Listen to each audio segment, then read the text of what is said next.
Okay, मैंने recording start कर दिया। आई होप आप लोग के मोबाइल में स्क्रीन में मैसेज चला गया होगा। ठीक है,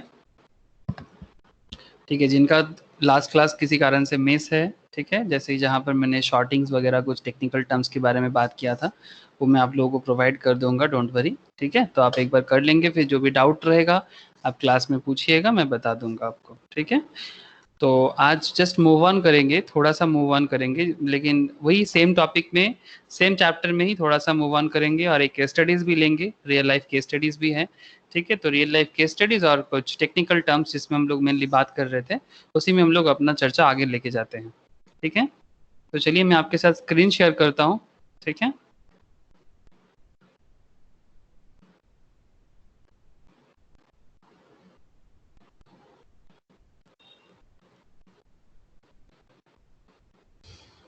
देखिए मैंने स्क्रीन शेयर कर दिया। स्क्रीन शेयर हो गया ना? हाँ सर। ओके, अच्छा देखिए, मेरा मेन जो डिस्कशंस चल रहा था स्टॉक मार्केट बेसिक में,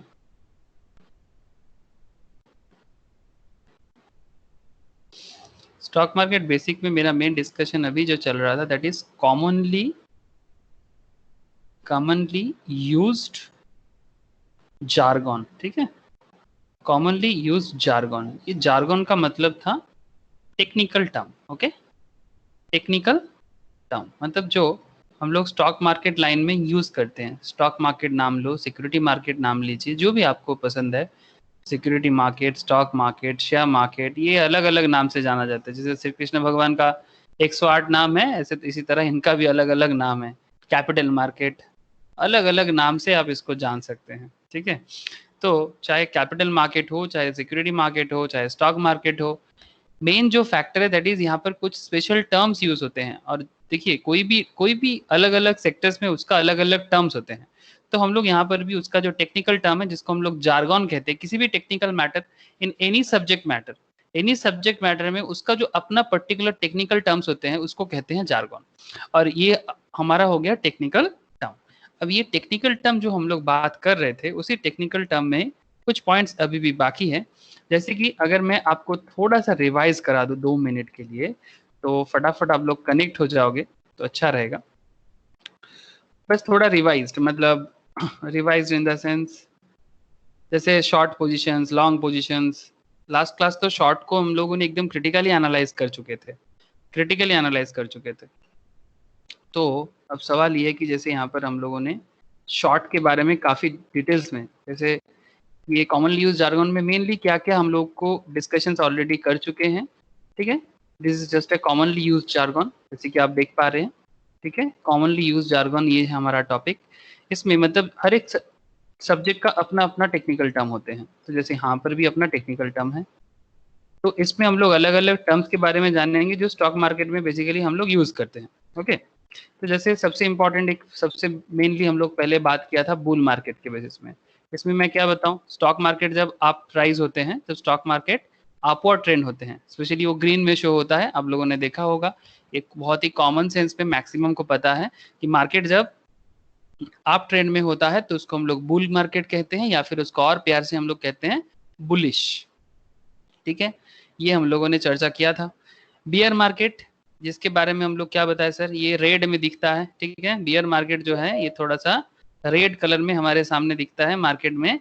बियरिश मूवमेंट जब होता है, it's kind of like this, market में कुछ ऐसा बियरिश मूवमेंट होते हैं, है ना, जो रेड में होता है।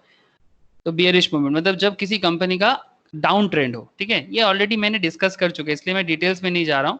ठीक है, तो मैं आपको जिसका भी मीन्स है मैं आपके साथ शेयर कर लूंगा, don't worry. Okay, bull market, beer market, trend, market trend के बारे में एक बहुत इंपॉर्टेंट बात किया गया था। ठीक है, कि मार्केट ट्रेंड क्या है, कि मार्केट में भी क्या बात चल रहा है, ट्रेंड। आज एक ऐसे ही ट्रेंड के बारे में केस स्टडीज में मैं डिस्कस करूंगा। ये ट्रेंड को समझने के लिए आज मैंने एक केस स्टडीज चूज किया। ठीक है, कि ट्रेंड के बारे में हमें अच्छे से नॉलेज मिलने का। Okay, face value of stock, इसके बारे में भी मैंने डिटेल्स में बात कर चुका। ठीक है, फेस वैल्यू ऑफ स्टॉक, ये चैप्टर में ये भी बहुत एक बहुत ही वाइटल पॉइंट है, बहुत इंपॉर्टेंट है। फेस वैल्यू क्या होता है, I have discussed, don't worry. Okay, फिर हमने डिस्कस किया कंपनी का फेस वैल्यू ऑफ स्टॉक जैसे है वैसा ही 52 वीक हाई 52 वीक लो, ठीक है। ये बेसिकली 52 वीक हाई लो का डिमांड जिन लोग नॉर्मली ट्रेडिंग करना पसंद करते हैं, मतलब डेली मार्केट में, डेली जो मार्केट में अप डाउन होता है, ठीक है, डेली मार्केट का जो अप डाउन है उसमें उनको सुविधा होता है। ट्रेडर जो होते हैं, ट्रेडर के लिए बहुत वाइटल है, इन्वेस्टर के लिए भी बहुत वाइटल है। ये स्टॉक मार्केट जो है ना, ये दोनों हिस्सों से हम लोग इसको बांट सकते हैं। एक ट्रेडर के लिए मार्केट, ट्रेडर मार्केट अलग होता है थोड़ा सा, मतलब ट्रेडर का कॉन्सेप्ट थोड़ा अलग चलता है, और इन्वेस्टर का, इनका कॉन्सेप्ट थोड़ा अलग चलता है, बहुत अलग तो एकदम नहीं, क्योंकि मार्केट तो सेम है। एक इन्वेस्टर्स पॉइंट ऑफ व्यू है, एक ट्रेडर पॉइंट ऑफ व्यू, जिसमें 52 week high and 52 week low, हम लोग इसके बारे में भी डिस्कशन किया था। एनएससी के साइट में जाके हम लोगों ने देखा था कि कैसे 52 वीक हाई एंड लो होता है। ओके सर, ठीक है, ठीक है, कोई बात नहीं सर, जिसका भी मीस है मैं बार बार बोल रहा हूँ। जैसे ऋषभ, तुम्हें शायद ऐसा लग सकता है सर मेरा तो हुआ नहीं है, डोंट वरी ऋषभ, आपको मैं बैकअप दे दूंगा। आप नेक्स्ट वीक जब करोगे तो एक बार ये सब करके आ जाना। Okay Rishabh? Okay sir. Okay, चिंता का कोई बात नहीं है।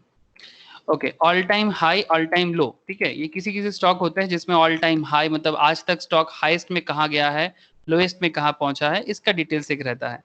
तो all time high low, long position, short position, ये शॉर्ट के बारे में तो काफी ज्यादा डिस्कस था लास्ट क्लास में, ठीक है, जो हम लोगों का प्रीवियस क्लास था इसमें शॉर्ट के बारे में हम लोग काफी ज्यादा, मतलब ये लॉन्ग एंड शॉर्ट में मैं एक चीज आपको बता दूं, जैसे एक normal long position and short position में एक चीज बता देना चाहिए आपको। Long position and short positions, ये दोनों मार्केट में इनकम करने का दो तरीका है। कैसे सर? इट्स लाइक सपोज आपने एक स्टॉक का प्राइस मार्केट में चल रहा है 100, ओके, आपको लग रहा है एक बंदा यहाँ पर, मानो जैसे मैं एग्जांपल ले रहा हूँ, सपोज प्रगति, ओके, प्रगति का कॉन्सेप्ट है कि किसी एक कंपनी का शेयर मार्केट में अप ट्रेंड जाएगा, ठीक है, प्रगति को लग रहा है ये 100 में करेंटली प्रेजेंटली है 100 में, और ये मार्केट में जाएगा 150 में, ठीक है, जस्ट से फॉर एग्जांपल। तो अगर प्रगति ऐसा सोच रहा है कि ये स्टॉक कमिंग फ्यूचर में, कमिंग 3 मंथ्स में, कमिंग 3 महीने में ये स्टॉक 150 में जाएगा, तो बेसिकली प्रगति इस पर्टिकुलर स्टॉक में ना लॉन्ग सोच रहा है। तो ये बेसिकली इसका क्या होगा, बाई करेगा 100 में एंड सेल करने का, अगर जब सेल करेगा, अगर 150 में सेल करता है तो 150 में, तो ये जो पोजीशन इसको लॉन्ग पोजीशन कहते हैं। लेकिन मानो कि उल्टा पोजीशन पे रिसर्व है, ठीक है, मैं ऐसे रैंडमली नाम ले रहा हूँ, डोंट वरी। हाँ, तो रिसर्व का पॉइंट ऑफ व्यू कुछ ऐसा है, स्टॉक मार्केट में प्राइस शेयर का 100 ही चल रहा है, लेकिन मार्केट में रिसर्व को लग रहा है कि नहीं ये मार्केट में अप नहीं डाउन होगा। जैसे प्रगति को लगा था मार्केट में अप जाएगा, मतलब प्रगति का पॉइंट ऑफ व्यू स्टॉक के पीछे बुलिश था, लेकिन रिसर्व का पॉइंट ऑफ व्यू स्टॉक के पीछे बेयरिश है, मतलब उसको लग रहा है कि मार्केट में ये डाउन ट्रेंड लेगा, ठीक है। तो अगर इसको लगता है कि ये मार्केट में डाउन ट्रेंड लेगा, तो वो 100 में चल रहे हैं, उसको लग रहा है कि 80 में चला जाएगा, तो रिसर्व इसमें भी इनकम कर सकता है। तो उसके लिए मैंने शॉर्ट सेलिंग के बारे में बात किया था। शॉर्ट सेलिंग में क्या होता है, पहले बाई होता है, नॉर्मली क्या होता है, first buy and then sell, है ना, ये नॉर्मल सिस्टम में अगर देखा जाए तो पहले buy and then second leg में होता है सेल। लेकिन शॉर्ट सेलिंग में उल्टा होता है, पहला लेग में होता है सेल एंड सेकंड लेग में होता है, लेग बोलते हैं सर इसको, ठीक है, इसको लेग कहते हैं। फर्स्ट लेग में सेल हो जाएगा और सेकंड लेग में बाई हो जाएगा। कैसे होता है ये मैंने लास्ट क्लास में शॉर्टिंग में बहुत अच्छे से समझाया, डोंट वरी, आपको मैं दे दूंगा, ठीक है। तो सेकंड लेग में ये पहले आप सेल करोगे, बाद में आप बाई करोगे, ये अनोखा एक पैटर्न है कि पहले बेच दो जो आपका है नहीं और बाद में खरीद लो, ठीक है। ये कैसे होता है, क्यों होता है, इसके पीछे का राज क्या है, मैं सारा का सारा मैंने डिस्कशन कर चुका था, है ना, शॉर्ट्स के बारे में काफी अच्छा लास्ट क्लास में डिस्कशन हुआ था। तो ये long position and short position is a very vital in the market scenario, and दोनों सेक्टर्स में आप इनकम कर सकते हो। ओके, तो बात अभी मैं जो आगे का चर्चा बढ़ाऊंगा उस पर मेरा फोकस पॉइंट इनकम नहीं है, कुछ और है, ठीक है। इनकम छोड़ के और भी बहुत सारे चीजें होते हैं। शॉर्ट के बारे में मैंने बार बार बोल रहा हूँ कि प्लीज आप लोग मेरा लास्ट क्लास जो है वो शॉर्टिंग का, उसमें एक बार आप लोग गो थ्रू करना, पूरा क्लियर हो जाएगा। मैंने क्रिटिकली एनालाइज किया एकदम, जो फ्यूचर एंड ऑप्शंस लेवल में अप्लाई किया। नॉर्मली ये जो शॉर्टिंग कॉन्सेप्ट है ना, शॉर्टिंग कॉन्सेप्ट जो है, ये शॉर्टिंग कॉन्सेप्ट नॉर्मली, ये जो मार्केट है ना, मतलब एक मार्केट है जिसमें लोग इन्वेस्ट करते हैं, जो मार्केट में हम लोग डेली सेंसेक्स निफ्टी देखते रहते हैं ना, ये सेंसेक्स निफ्टी जो डेली हम लोग देखते रहते हैं, इसको कहते हैं spot market. Okay, spot market. ये शॉर्टिंग जो है ना, ये स्पॉट मार्केट में थोड़ा बहुत यूज होता है, स्पॉट मार्केट में थोड़ा बहुत यूज होता है। इसका मेन यूज होता है फ्यूचर एंड ऑप्शंस में। मैं आपको आगे आगे डिस्कस करूंगा। फ्यूचर एंड ऑप्शन एक अलग ही मार्केट को समझने का एक अलग ही टॉपिक है, ठीक है। इट्स अलग सिनारियो, मतलब ये एक डिटेल्स में इसका पढ़ाई होता है, ठीक है, काफी डिटेल्स में होता है। अभी हम लोग बेसिक में सारा का सारा मैटर को थोड़ा बहुत तो जरूर देखेंगे, लेकिन फ्यूचर एंड ऑप्शंस में शॉर्टिंग का यूज सबसे ज्यादा है। इसके बारे में मैंने शॉर्टिंग के वहां पर बताया। ये सानो मैंने बताया ना शॉर्टिंग में फ्यूचर एंड ऑप्शंस में कैसे यूज होता है। थोड़ा सा डिटेल डिस्कशन तो फ्यूचर एंड ऑप्शंस में ही कर सकते हैं, ठीक है। मैंने बताया था कि हाँ या ना? हाँ सर। Yes, okay. तो अभी देखो मैं जो बात करने जा रहा हूं दैट इज, आप देखो लॉन्ग एंड शॉर्ट पोजीशंस का एक छोटा सा ओवरव्यू कि long position and short positions क्या होता है और दोनों केस में क्या मेनली होता है। लॉन्ग मतलब first leg is buy, second leg is sell. Expectation क्या है? बुलिश, मतलब आपका एक्सपेक्टेशन क्या है? आप बुलिश कॉन्सेप्ट में जा रहे हो। आप कब पैसा बनाओगे? Make money when stock goes up. आप तभी पैसा बना सकते हो जब स्टॉक अप होगा। जैसे मैंने प्रगति के केस में बोला अभी कि प्रगति सोच रहा है 100 से 150 जाएगा, तो आपने कितना इनकम कर लिया प्रगति? आपने 50 रुपीज इनकम कर लिया। सिमिलर वे में ऋषभ क्या सोच रहा था कि 100 में चल रहा है, 80 में जाएगा, तो ऋषभ भी यहाँ पर 20 इनकम कर सकता है। सर स्टॉक तो नीचे गया, फिर कैसे इनकम? इसी के लिए मैं आपको बोला कि आप शॉर्टिंग एक बार रिकमेंड मैं बार बार कर रहा हूँ कि जब मार्केट में 100 से 80 जाता है, तो अगर आपका एक्सपेक्टेशन सही है तो आप 20 रुपीज इनकम कर सकते हो। ओके, तो बेसिकली वो मैं आपको शॉर्टिंग बता दूंगा, लेकिन फिलहाल देखो शॉर्ट में क्या होता है। फर्स्ट लेग में सेल होता है, सेकंड लेग में बाई होता है, जस्ट ऑपोजिट होता है। एंड इस पे एक्सपेक्टेशन कैसा होता है? बेरिश होता है। और पैसा कब बनाओगे? जब स्टॉक गोज डाउन होगा, मतलब जो मार्केट में स्टॉक नीचे की तरफ जाएगा, जब मार्केट में बेयरिश सोच होगा, और यू विल लूज मनी। अच्छा, लॉन्ग में अगर प्राइस ड्रॉप करता है तो आप पैसा लूज कर लोगे, और शॉर्टिंग में स्टॉक प्राइस जब अप होगा, मतलब अगर बाई चांस ऋषभ का पॉइंट में ऋषभ कब लॉस कर सकता है? अगर बाई चांस 100 के जगह, मतलब ऋषभ का सोच कैसा था?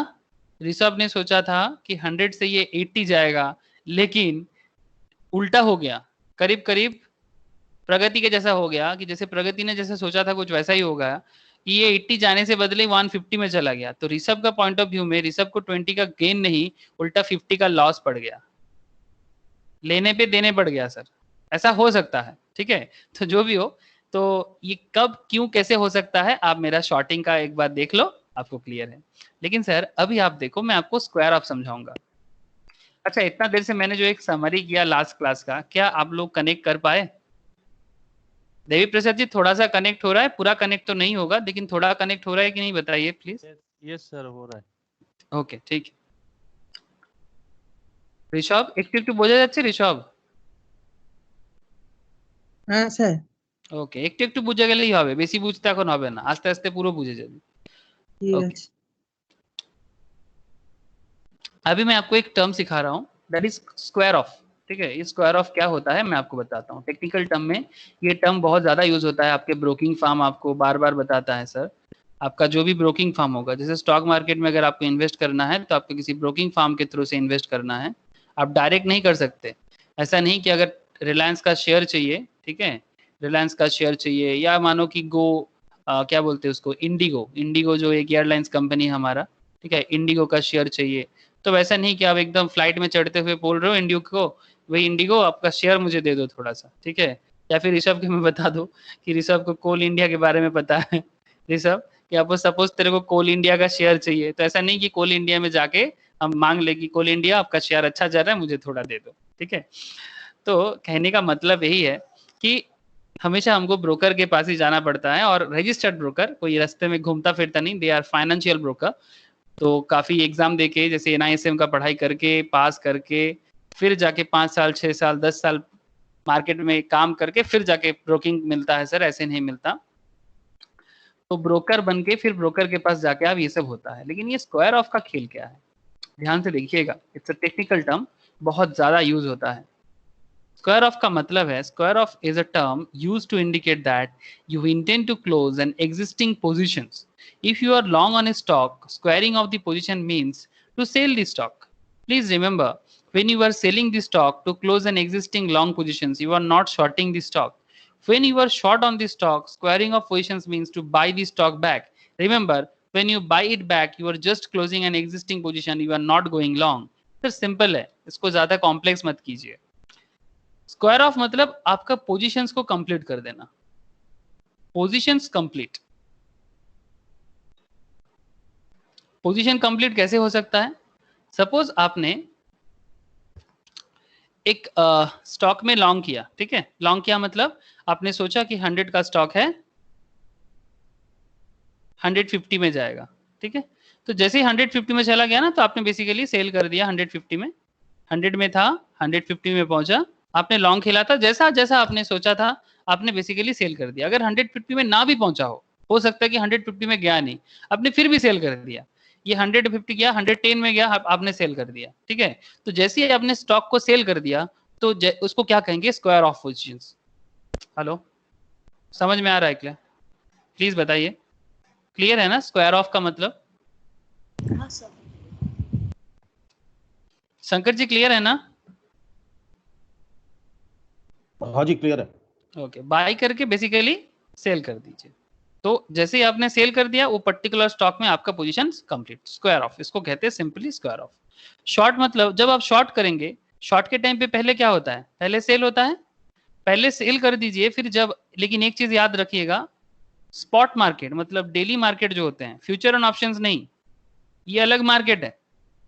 इसका नॉलेज इसके पास है. मैं आपको इतना कह सकता हूं, जैसे आजकल प्रिया फ्यूचर एंड ऑप्शंस का नॉलेज यूज करके अच्छा खासा मार्केट से कमा रहा है, मेरे पास खबर है. प्रिया मुझे अपना पोर्टफोलियो कभी कभी शेयर करता है, तो प्रिया के पास फ्यूचर एंड ऑप्शंस का नॉलेज है ना प्रिया? हाँ सर. Yes sir. और ये नॉलेज आपको काफी बेनिफिट देता है कंपनी के बारे में प्रेडिक्शन करने में. यस और नो? हाँ सर, बहुत हेल्प करता है. बहुत ज्यादा हेल्प करेगा, ऑब्वियसली करेगा.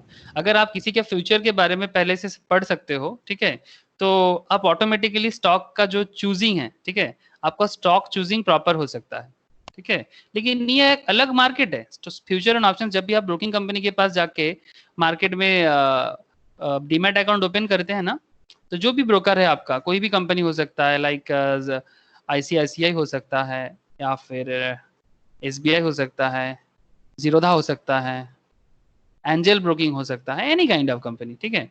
जो भी कंपनी हो, जब भी आप डीमैट ओपन करेंगे ना, तो वो आपका ना ऑप्शन देगा, सर स्टॉक मार्केट में तो डीमैट कर ही रहे हैं आप स्पॉट मार्केट के लिए, तो साथ में आप फ्यूचर एंड ऑप्शंस भी खोल लीजिए. ऐसा एक आपको ऑप्शन वो देता है फ्यूचर एंड ऑप्शंस के लिए. तो आप चाहे तो उस टाइम पे ओपन करो लो, या फिर बाद में एक्टिव कर लो.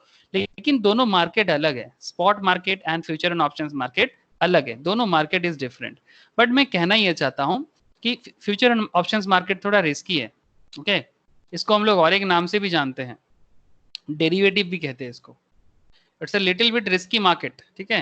रिस्की है, रिस्क है यहाँ पर काफी ज्यादा. स्पॉट मार्केट में उतना रिस्क नहीं है. यहाँ हर चीज लॉट में होता है, कॉन्ट्रैक्ट वैल्यू में होता है. लेकिन मैं कहना ये चाहता हूँ कि अगर आपके पास फ्यूचर एंड ऑप्शंस का नॉलेज हो, ठीक है, ये नॉलेज आप यहाँ यूज कर सकते हो. इस नॉलेज को आप स्पॉट मार्केट में यूज करके मार्केट के बारे में प्रेडिक्शन कर सकते हो, ठीक है. ये आपको बाद में बताऊंगा थोड़ा बहुत, लेकिन फिलहाल मैं बस एक आइडिया मेरे पास आ रहा था, इसलिए मैंने आपको बताया कि ये लॉन्ग शॉर्ट, ये शॉर्टिंग बेसिकली वहीं पर ज्यादा होता है, इसीलिए मैंने बोल दिया आपको.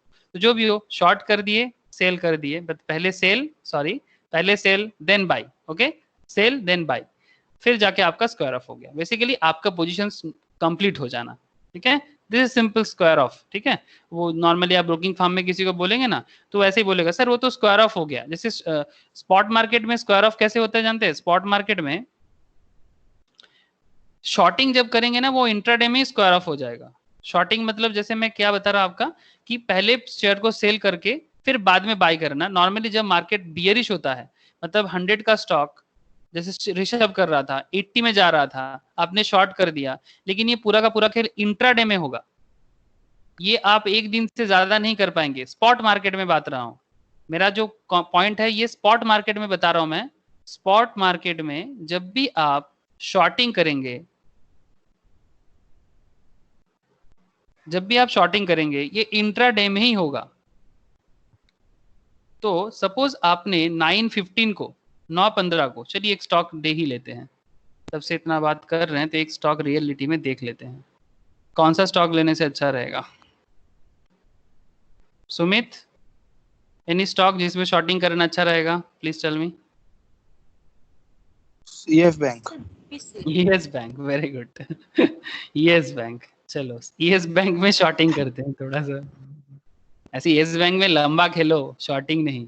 ये मेरा नहीं, अभी तो बहुत फायदा है इसलिए फोर्टिंग, और लॉन्ग टर्म का जो व्यू है 5 साल 10 साल का, तो मेरा भी 3-4 साल में यस बैंक का लॉन्ग खेलो, यस बैंक अच्छा जाएगा। हाँ, मेरा 50 स्टॉक है यस बैंक का। अभी तो लॉस चल रहा है लॉन्ग टर्म। हाँ अभी तो लॉस जाएगा, अभी लॉस जाएगा, लेकिन ये सेटल हो जाएगा धीरे धीरे।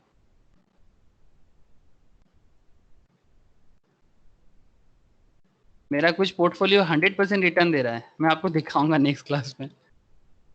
100% return within 1 year. Shankar ji सुन रहा हूँ मैं आपकी। मैं नेक्स्ट क्लास में बताऊंगा, दिखाऊंगा। अच्छा, आज रेडी नहीं कर हाँ। पाया। मैं सुमित को बोल रहा था, सुमित बोल रहा है हो ही नहीं सकता। वो भी कुछ स्टॉक मैंने सेल कर दिया। ओके, जो भी हो, मैं यहाँ पर शॉर्टिंग का एक छोटा सा डेमो कुछ लोगों को दिखाना चाहता हूँ।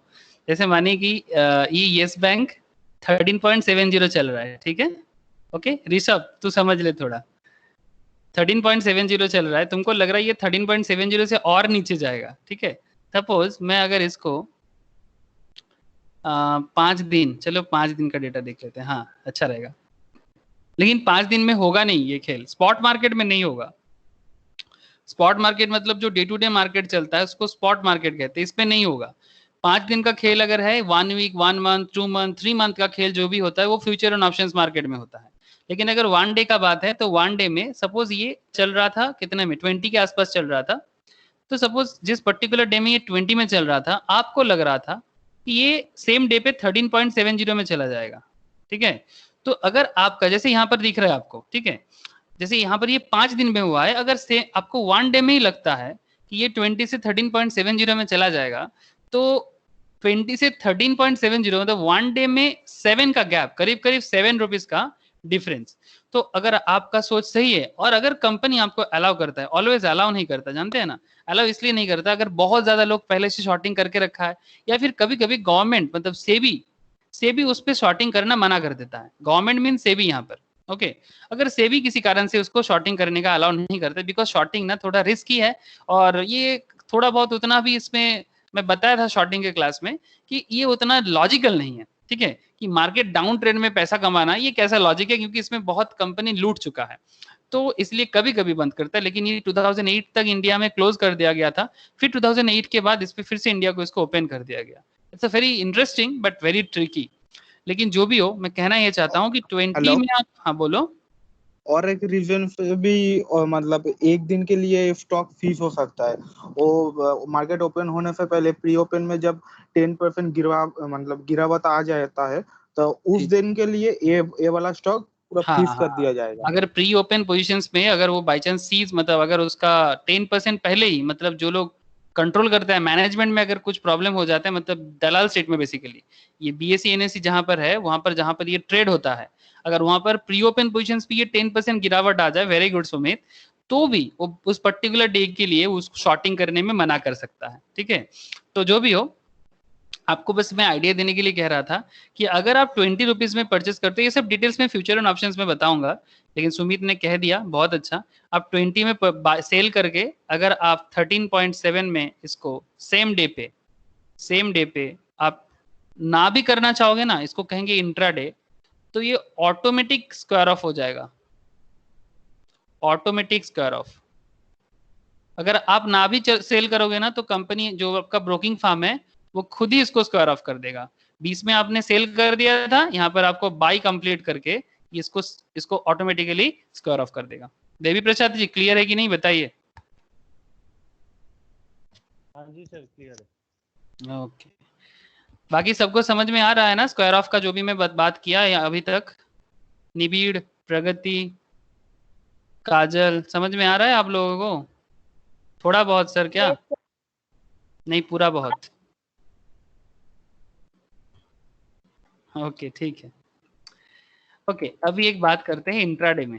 चलिए इंट्राडे में मैं बात कर रहा था कि एक दिन के अंदर क्या पोजीशंस लिया जाता है। It's a very simple thing, मैंने आपको अभी बता दिया। Intraday positions means is a trading positions you initiate with an expectation to square off the position within the same day.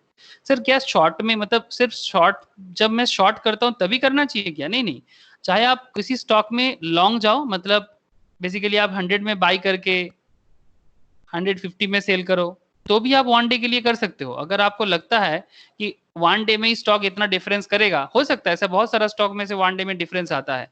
जैसे रिलायंस का शेयर कुछ दिनों में बहुत अच्छा जा रहा है, ठीक है, प्लस 90 का वन डे में डिफरेंस आ रहा है, 90 100, किसी किसी स्टॉक में 300 400 में डिफरेंस हो जाता है, depending on the stroke volume. उसमें मैं आगे आगे चर्चा करूंगा। तो आप किसी स्टॉक में अगर लॉन्ग जाते हो तो लॉन्ग मतलब लंबा जाके भी एक दिन में आप इंट्राडे कर सकते हो, आप शॉर्ट करके भी इंट्राडे कर सकते हो। लेकिन जो भी हो, आपको एक ही दिन के अंदर मतलब पोजीशंस क्लोज करना पड़ेगा। अगर आप वो परचेस करने के टाइम पे ना, मैं आपको ट्रेडिंग प्लेटफॉर्म दिखाऊंगा, ठीक है, जब ट्रेडिंग प्लेटफॉर्म सिखाऊंगा, ट्रेडिंग प्लेटफॉर्म जब आपको सिखाऊंगा तब आपको ट्रेडिंग प्लेटफॉर्म किसी भी ऑर्गेनाइजेशन का, किसी भी ब्रोकिंग फर्म का ट्रेडिंग प्लेटफॉर्म एक ही टाइप का होता है, थोड़ा बहुत लैंग्वेज इधर उधर होता है, but maximum trading platform similar होता है। तो ट्रेडिंग प्लेटफॉर्म जब आपको दिखाऊंगा मैं, तब आपको वहां पर ऑप्शन देता है कि या तो आप इंट्राडे में बाई करो, ठीक है, या फिर आप डिलीवरी में बाई करो। डिलीवरी मतलब कुछ डिलीवरी भी बोलते हैं, किसी के कहीं पर इसको सीएनसी बोलते हैं, मतलब कैश एंड कैरी भी कहते हैं। तो डिलीवरी में बाई करके सेल करो, मतलब आज बाई करके टुडे बाई, बट सेल उस दिन नहीं करना है, फिर कभी लाइफ लॉन्ग के लिए हो सकता है, लाइफ लॉन्ग के लिए हो सकता है, एक दिन बाद करो, 100 साल बाद करो, डजंट मैटर। तो अगर ऐसा बात है तो उसको कहेंगे डिलीवरी। लेकिन इंट्राडे का मतलब buy today sell today, BTST, buy today sell today, आज ही बाय करना है, आज ही सेल करना है, तो उसको कहेंगे इंट्राडे, चाहे वो शॉर्टिंग के लिए हो चाहे वो लॉन्ग के लिए हो। लेकिन डिलीवरी का कॉन्सेप्ट अलग होता है। ये सब आगे आगे मैं डिस्कशंस करता रहूंगा आप लोगों से। ओके सर, बेसिक का क्लास है तो बेसिक में कुछ बातें तो ऑब्वियसली करना चाहिए। ये एक बात है सर, OHLC में, OHLC means open high low and close, very interesting point है ये OHLC। OHLC बहुत ही वाइटल पॉइंट होता है शेयर मार्केट इन्वेस्टमेंट पर्पस के लिए, इसलिए बहुत वाइटल हो जाता है OHLC, बिकॉज मैक्सिमम लोग इसी में अपना फोकस करता है, मैक्सिमम। अब देखिए ये OHLC स्पेशली जो लोग ट्रेडिंग करते हैं उनके लिए OHLC बहुत वाइटल हो जाता है। जैसे आप देख सकते हैं यहाँ पर OHLC stands for O for open, high for particular day का हाई, लो एंड क्लोज, ठीक है। We will understand more about this in the technical analysis module, ठीक है। जैसे कि मैंने आपको बताया कि टेक्निकल एनालिसिस बोल के जो पढ़ाई होता है, एक होता है बेसिक्स, एक होता है टेक्निकल, एक होता है फंडामेंटल। टेक्निकल में बेसिकली ये ओपन हाई लो क्लोज का चर्चा काफी ज्यादा है, बिकॉज वहां पर ना कैंडल स्टिक्स फॉर्म करके स्टॉक में जो लोग डेली ट्रेडिंग या फिर 3-4 डेज के लिए ट्रेडिंग करते हैं, वो कैंडल स्टिक्स पैटर्न को पढ़ना होता है अलग अलग, और उसमें ओपन हाई लो क्लोज बहुत वाइटल हो जाता है कि कितने में ओपन हुआ था स्टॉक, कितने में लो हुआ है, कितने में क्लोज किया है। जैसे कि आपको मैं गूगल में ही दिखा सकता हूँ, गूगल में कुछ डेटा अवेलेबल होता है, बड़ा अच्छा बात है। जैसे अगर मैं गूगल में आपको दिखाऊं, ये देखिए यहाँ पर अवेलेबल है, ये आई थिंक फ्राइडे का डेटा है, फ्राइडे को लास्ट जिस दिन मार्केट ओपन था, ये देखिए 14 में ओपन हुआ था। ये येस बैंक की दिखा रहा हूँ मैं आपको, येस बैंक का ही डेटा जो मैं अभी आपको समझा रहा था, येस बैंक का ही डेटा है ये। येस बैंक मार्केट में ओपन हुआ था 14 में, हाई गया था 14.40 उस पर्टिकुलर डे में, लो गया था 13.55 में, और अल्टीमेटली मार्केट क्लोज हुआ था 13.70 में, आई होप, ठीक है। सॉरी प्रीवियस क्लोज कुछ ऐसा था 14.75, मतलब लास्ट डे का था, उससे यहाँ पर ये फ्राइडे का क्लोज 13.70 में लास्ट है। फिर जब मंडे मार्केट ओपन हो जाएगा फिर पता चलेगा, ओपन स्टेज में कुछ उसमें डीलिंग्स होते हैं। ओपन जरूरी नहीं कि जिसमें क्लोज होगा उसी में ओपन होगा, क्योंकि प्री ओपन एक मार्केट चलता है जो पब्लिक के लिए नहीं होता, ठीक है, कुछ सेटलमेंट होता है, ठीक है, वो बेसिकली उसमें शॉर्टिंग्स वगैरह बहुत कुछ होता है, वो सब जो भी लास्ट डे का सेटलमेंट है वो सब सेटलमेंट करने के बाद ये नेक्स्ट दिन मार्केट में ये इसका न्यू डेटा आपको दिखेगा, लेकिन आसपास में ही रहता है। बेसिकली यही था mainly open high low close का डेटा। बाकी इसका पूरा डिटेल्स ये यहाँ पर आपको लाइन चार्ट से दिख रहा है। जब आप टेक्निकल पढ़ेंगे ना, टेक्निकल एनालिसिस, वहां पर आपको ना ये सब कैंडल में दिखेगा, ऐसा ऐसा कैंडल होगा, अलग अलग कैंडल का ना अलग अलग नाम होता है। मैं आपको बस अभी थोड़ा समझा रहा हूँ। अलग अलग कैंडल का अलग नाम होता है, किसी का नाम है मोरू बाजू, किसी का नाम है हरामी, ठीक है। हरामी मतलब नॉट हिंदी का हरामी, इट्स अ जापानीज हरामी, ठीक है। डोंट प्लीज इसको खराब मत लीजिएगा, हरामी का एक अलग मतलब होता है जापानी में। तो हरामी होता है आपका, मोरू बाजू होता है, स्पिनिंग टॉप होते हैं, अम्ब्रेला होता है, अलग अलग कैंडल्स होते हैं, उसका अलग अलग मतलब होता है, ठीक है। मैं आपको जब टेक्निकल एनालिसिस सिखाऊंगा उसमें मैं ये सब सारे मैटर के बारे में आपको बताऊंगा कि कैंडल देख के आप मार्केट के बारे में डे टू डे ट्रेड में इसको बड़ा हेल्प करता है। मतलब जो लोग डेली मार्केट में पैसा लगाना पसंद करते हैं या फिर 2 दिन 2 डेज के लिए, ठीक है, 3 डेज के लिए ऐसा करते हैं ना, उनके लिए ये कैंडल स्टिक फॉर्मेशन एंड ये open high low close is very vital. बात समझ में आ रहा है आप लोगों को? Please tell me. OHLC का पॉइंट आपको समझ में आ रहा है कि ये किस काम के लिए है? मतलब ऐसा नहीं कि ये ओपन हाई लो क्लोज देख लिया तो बस समझ में आ गया, ठीक है ठीक है ओपन हाई लो क्लोज है, हो सकता है कि अब नेक्स्ट दिन बढ़ेगा कमेगा। नहीं नहीं, ऐसा नहीं होता, ठीक है, जरूरी नहीं। बस ये ओपन हाई लो क्लोज ये डेटा ऐसा डेटा है जो आपको नेक्स्ट डे ट्रेडिंग का एक आइडिया दे सकता है या फिर नेक्स्ट 3 डेज का ट्रेडिंग का आइडिया दे सकता है। एक वर्ड हम लोग वहां पर यूज करते हैं टेक्निकल एनालिसिस में, कहते हैं कि history tends to repeat itself. ये वाला बात ऐसे भी हम लोग नॉर्मल डेली लाइफ में भी यूज करते हैं कि इतिहास अपने आप को दोहराता है। कहते हैं कि नहीं कहते? Please tell me. History tends to repeat itself, ये वाला बात हम लोग कहते हैं ना, इतिहास अपने आप को दोहराता है। तो जब जब इतिहास दोहराएगा ना तो ये ओपन हाई लो क्लोज ना बड़ा काम का चीज होता है, ठीक है। सिखाऊंगा सर टेक्निकल में, टेक्निकल के इसके बारे में ज्यादा चर्चा कर पाएंगे क्योंकि टेक्निकल अपने आप में ही एक बहुत ही बड़ा जगह है। फिलहाल तो नहीं, आगे आगे। Okay, open high low close में एक आइडिया तो मिल चुका है कि ओपन हाई लो क्लोज क्या कहाँ किस काम में आ सकता है, ठीक है। आगे का बात करिए ना सर, ठीक है मैं जाता हूँ ना आगे। Okay, volume is another thing. Volume एक अनदर पार्ट है। वॉल्यूम ये भी बहुत वाइटल है। जो लोग आप लोगों में से जो लोग मार्केट में इन्वेस्ट करते हैं उनको इसका आइडिया है वॉल्यूम का, स्पेशली ट्रेडिंग करने के टाइम पे। आज तो अभी मार्केट ओपन नहीं है, मार्केट ओपन डे में ये आपको डायरेक्ट दिखेगा, ठीक है, कि वॉल्यूम क्या होता है। आप जो मनी भी, कंट्रोल हो जाता है। हाँ मनी कंट्रोल में भी दिखेगा। चलो एक मनी कंट्रोल में एक पेज ओपन कर ही लेते हैं। वेरी गुड, मनी कंट्रोल में एक वॉल्यूम देख ही लेते हैं। पता नहीं खुलेगा कि नहीं खुलेगा। यस बैंक का ही देख लेते हैं, जब बात बार बार यस बैंक का ही कर रहे हैं।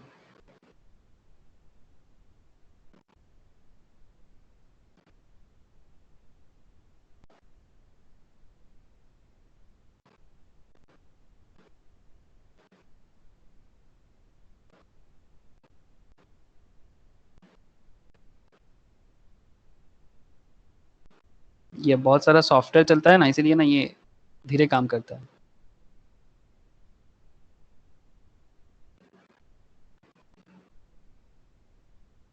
कहाँ है वॉल्यूम? नीचे था क्या? नीचे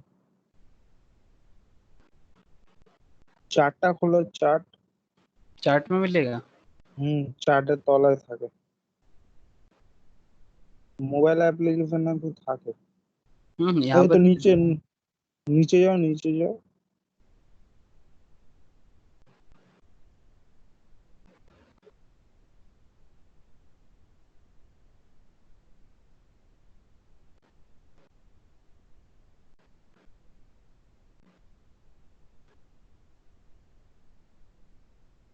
पूरा पूरी ओपन नहीं हुआ, बहुत बड़ा पेज है इसलिए टाइम लग रहा है। এই তো নিচে নিচে। नीचे হ্যাঁ এই তো দেখো চার্টের তলায় এই যে সেপ্টেম্বর 19, অক্টোবর 19, এইগুলো তো মানে জুম করে করে দেখতে হবে, এগুলো ভলিউম আছে না, আমাকে নিচে কোনো যে। একটা একটা দিনের ডেটা পেলেই তো হলো। তাহলে ওটা সেট দিনের করো। data। হ্যাঁ এটা 1 ইয়ারে সেট করো, যে 1 ডেতে সেট করো চার্টটা।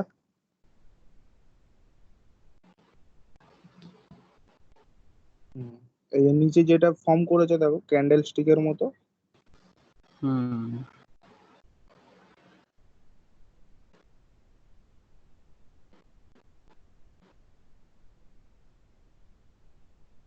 डेटा नहीं दे रहे यहाँ पर।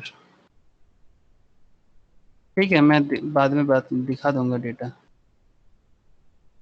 बाद में मैं डेटा दिखा दूंगा, डोंट वरी। पहले रेडी करके रख लेता तो अच्छा होता। চার্টের মধ্যে মারো না, চলে আসবে নিচে। চার্টের মধ্যে মানে ওই চার্টের চারটা মধ্যে তলায় প্রাইস একটা, গুলো আপ ডাউন দেখাচ্ছে তো। না না নিচেরটা, নিচে যেই বার চার্টের মতো যে ক্যান্ডেলের মতো যেগুলো ফর্ম করেছে না একটা, নিচেরটা চার্টের একদম তলায়, লাইন চার্টের তলায়। লাইন চার্টের তলায় এইগুলো বলছিস? হ্যাঁ হ্যাঁ হ্যাঁ এইগুলো, হ্যাঁ এইগুলো, ও আচ্ছা, हाँ এগুলো हाँ, ভালো। ठीक দেখো ठीक ठीक ভলিউম, हाँ। आप लोगों को सबको दिख रहा है वॉल्यूम? देखिए देखिए जुलाई 25 का वॉल्यूम देखिए, मतलब कितना लोग इस पर्टिकुलर स्टॉक में, वॉल्यूम मतलब दोनों चीज होता है, वॉल्यूम मतलब बाइंग भी होता है, सेलिंग भी होता है। बाइंग सेलिंग दोनों होता है। जब आप लोग ऑनलाइन ट्रेड करेंगे ना, ऑनलाइन ट्रेड करने के टाइम पे जो भी आपकी ब्रोकिंग फार्म है वो जरूर दिखाएगा वॉल्यूम में, बाई का वॉल्यूम अलग दिखाता है, सेल का भी अलग दिखाता है, बाइंग सेलिंग दोनों अलग दिखाता है, लेकिन अल्टीमेटली जब वॉल्यूम का बात होता है तो दोनों मिलके ये कैंडल को फॉर्म कराता है। ये एक एक कैंडल अलग अलग कैंडल है, ये कैंडल अलग अलग फॉर्मेशन लेता है। तो 40 लाख, 40 करोड़, ठीक है, कुछ भी हो सकता है। जैसे यहाँ पर मैं आपको फिर से एक बार दिखा सकता हूँ, आप देखिए कि इसके वॉल्यूम मतलब कि पर्टिकुलर डे में उस पर्टिकुलर स्टॉक में कितना लोग टोटल बाइंग सेलिंग का प्रेशर रखा है। जैसे यहाँ पर आई थिंक दिख रहा होगा आपको 4 करोड़ 52 लाख 31, नहीं 45 करोड़ 23 लाख 19,031, ये जुलाई 25 में इतना लोग ये येस बैंक के ऊपर एक दिन में, ये देखिए यहाँ पर वॉल्यूम दिख रहा है, ये देखिए यहाँ पर है 1 करोड़ 19 करोड़ 60 लाख 31,583, ठीक है, दिख रहा है ना आप लोगों को? Hello, yes sir. ठीक है, ये जो वॉल्यूम आपको दिख रहा है ना, ये पर्टिकुलर डे का वॉल्यूम है, मतलब इस पर्टिकुलर डे में कितना बाई और कितना सेल हुआ है उस स्टॉक में। अगर नॉर्मल एक कॉमन सेंस आप लगा सकते हो, एक कॉमन सेंस लगा सकते हो, मैक्सिमम ट्रेडर जो होता है ना वो कुछ ऐसा कॉमन सेंस फॉर्म करते हैं कि अगर किसी स्टॉक में बाई ज्यादा, अगर बाई हाई है सेल से, सेल थोड़ा लो है, तो एक कॉमन सेंस वो लोग फॉर्म ये कराते हैं कि वो स्टॉक बाई में ज्यादा है तो हो सकता है कि स्टॉक प्राइस हाई होगा। ऑलवेज ऐसा जरूरी नहीं है, ऑलवेज ऐसा जरूरी नहीं कि अगर बाई ज्यादा है तो कंपनी का स्टॉक हाई ही जाएगा, लेकिन मैक्सिमम केस में अगर बहुत ज्यादा डिफरेंस होता है बाई एंड सेल में, सपोज बाई हो रहा है 19 करोड़, तो सपोज 19 करोड़ को आप दो हिस्से में डिवाइड कर दो, 10 करोड़ लोग बाई कर रहा है और 9 करोड़ लोग सेल कर रहा है, तो इसमें 1 करोड़ का डिफरेंस है। तो हो सकता है कि अगर बाई में ज्यादा प्रेशर है तो ये स्टॉक जो है ना वो अपर रेंज जा सकता है, ऐसा चांसेस है। तो जो लोग ट्रेड फॉर्म करते हैं ना वो वॉल्यूम में बहुत ज्यादा फोकस करता है कि अगर बाई चांस सेल में बहुत ज्यादा, अगर ऐसा हो गया कि बहुत ज्यादा लोग स्टॉक को सेल करके निकलना चाहता है, मतलब अभी उस स्टॉक में लोगों का भरोसा उठ गया, जो ट्रेडर लोग है ना उनका भरोसा उठ गया, तो वो क्या चाहते हैं कि वो स्टॉक को सेल करके निकल जाए। तो हो सकता है कि 19 करोड़ में इस पर्टिकुलर डे में 25 जुलाई में जो भी हो, यहाँ इस पर्टिकुलर कैंडल में बता रहा हूं मैं कि हो सकता है कि यहाँ पर 19 ना, तो हो सकता है 15 करोड़ लोग सेल करना चाहता है और 4 करोड़ लोग बाई करना चाहता है। तो एक कॉमन सेंस ऐसा होता है कि स्टॉक का डाउन नीचे जाएगा, मतलब स्टॉक का जो है ना वो डाउन ग्रेडेड होगा, मतलब उसमें एक बियरिश मूवमेंट आ जाता है। तो इसलिए वॉल्यूम इस तरह से काम करता है। बोलिए शंकर जी। बाय और सेल सेपरेटली दिखाते हैं कहीं हाँ, पर? बाय सेल दोनों सेपरेट दिखाता है, depend on your broking firm, मतलब जो भी ब्रोकर है आपका, वो ब्रोकर जो है वो उसका जो मतलब प्लेटफॉर्म है ना वो बहुत इंपॉर्टेंट है, ठीक है, वो बहुत इंपॉर्टेंट है। जैसे मैं अगर जीरोधा की बात कर सकता हूँ, मेरे को जीरोधा कुछ देता नहीं है, लेकिन जीरोधा आज के डेट में मतलब बहुत ही फाइनेंशियल मतलब टेक्नोलॉजिकली ये बहुत अच्छा है, इसका टेक्नोलॉजी बहुत अच्छा है, ठीक है। तो ये डिपेंड ऑन योर मतलब टेक्नोलॉजी किसका कैसा है उस पर डिपेंड करता है, बट नॉर्मली बाय सेल दिखाता है। ये प्रिया ये दिखाते हैं क्या, क्या बोलते हैं आपका कहाँ पर है ब्रोकिंग? सर एंजल दिखाता है। एंजल दिखाते हैं? हाँ, और सर एंजल का अपडेट होने के बाद लाइक ट्रेडिंग प्राइस वो लोग 20। अच्छा, अभी फिलहाल अपडेट किया है, पहले नहीं दिखाता ना? नहीं, पहले भी दिखाता था बट वो चार्जेस थोड़ा सा हाई था, अभी 20 रुपीज ही कर दिया है। अच्छा अच्छा, तब तो अच्छा है, ठीक जितना है। भी करे वो पर ट्रेड 20 रुपीज ही काटता है। हाँ अभी सबको करना पड़ेगा क्योंकि जीरोधा मार्केट में बहुत कंपटीशन दे रहा है। हाँ इसने भी कर दिया है। जो भी हो ये, और बिग फार्म लाइक आईसीआईसीआई है आपका, ठीक है, एचडीएफसी, कोटक सिक्योरिटीज, इन लोगों का प्लेटफॉर्म ना, ये आपका एक्सिस बैंक, एक्सिस सिक्योरिटीज, ठीक है, इन लोगों का ना प्लेटफॉर्म उतना हाईफाई नहीं बना पाया बिकॉज ये लोग ना इस पर्टिकुलर फील्ड में ना उतना माहिर नहीं है। मैं आपको जो है वही बता रहा हूँ कि इनको अभी भी टेक्नोलॉजिकली ना बहुत कुछ करना पड़ेगा। इस आईसीआईसीआई हो, एचडीएफसी हो, इनका बैंकिंग सेक्टर काफी ग्रो किया है, लेकिन सिक्योरिटी इनके पास एक तरह का एक टाइम पे मोनोपोली के हिसाब से आ गया था बिकॉज इनके पास बैंक है, उनको सिक्योरिटी डील करने दिया जाए भरोसा आता है। लेकिन फिलहाल ये टेक्नोलॉजिकल पर्पज में उतना आगे नहीं जा पा रहा है जितना बाकी कंपनीज जो नया नया आ रहा है, लाइक जीरोधा हो गया, एंजल भी आजकल अपने आप को बना रहा है बिकॉज वो स्टॉक फील्ड में ही ज्यादा काम करते हैं। और भी कुछ 5 पैसा बोल के भी एक है, फिर आपका एक क्या नाम है, क्या और एक नाम आया था मुझे याद नहीं आ रहा है अभी, आप स्टॉक। आप स्टॉक्स, हाँ वो भी अच्छा खासा कर रहा है, ठीक है। तो जो भी हो ये डिपेंड करता है आपका प्लेटफॉर्म कैसा है, कौन है आपका प्लेटफॉर्म में, दिखाएगा जरूर दिखाएगा। नौहेंद्र पहले क्या होता था ना, ये पूछ के ब्रोकिंग फार्म के जो एजेंट है उनको पूछ पाछ के बात करना पड़ता था, आजकल सब प्लेटफॉर्म ही दिखा देता है।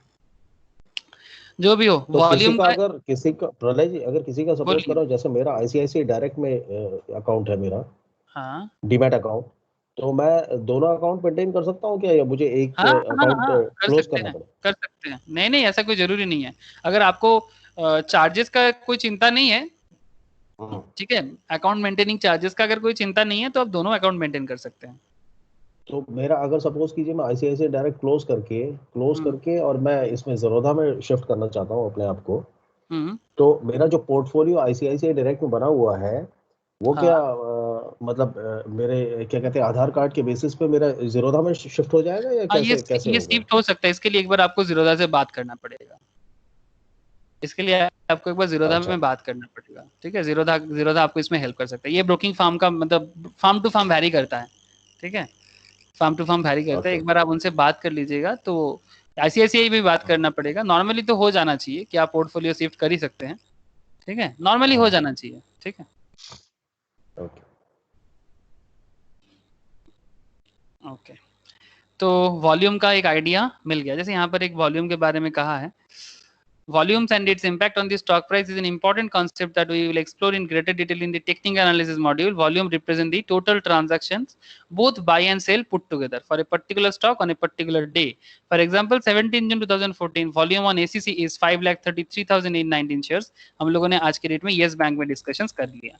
तो जो भी हो मतलब तो समझ में कुछ आ ही रहा है कि ये अलग अलग जो भी पॉइंट है ये क्या है। अभी देखिए मैं आपको एक दूसरा पॉइंट में बात करता हूँ। ओके, किसी किसी के लिए ऐसे पॉइंट थोड़ा ज्यादा जानकारी था मुझे पता है, लेकिन कुछ ऐसा भी पॉइंट आ जाएगा सर कि जिसके बारे में शायद आपको जानकारी नहीं हो, ठीक है। ओके सर, यहाँ पर है market segment, it's a very vital point. Market segment क्या है? सेगमेंट वो बहुत इंपॉर्टेंट होता है। A market segment is a divisions within which a certain type of financial instrument is traded. Each financial instrument is characterized by its risk and reward parameters. The exchange operates in three main segments. Total जो exchange है, exchange मतलब मैं BSE का बात करूंगा, NSE का बात करूंगा। BSE NSE ये दोनों हमारा क्या है? दोनों हमारा exchange, ठीक है। चाहे BSE हो चाहे वो NSE हो, BSE NSE दोनों जो हमारा exchange है, ठीक है, ये दोनों exchange जिस पर्टिकुलर सेगमेंट में काम करते हैं वो हमारे लिए बहुत वाइटल होते हैं। The exchange operates in three main segments. First segment is called capital market. Second section is called future and option segment, and third segment is called wholesale debt market. आज की डेट में अगर किसी को income करना है, market में investment का करियर चूज करना है, तो उनको इसी एरिया से चूज करना होगा, आपके पास और कोई रास्ता नहीं है। ये तीनों जो सेगमेंट के बारे में हम लोग अभी डिस्कशंस कर रहे हैं ना, यही आपके लिए मार्केट से इनकम करने का जरिया है।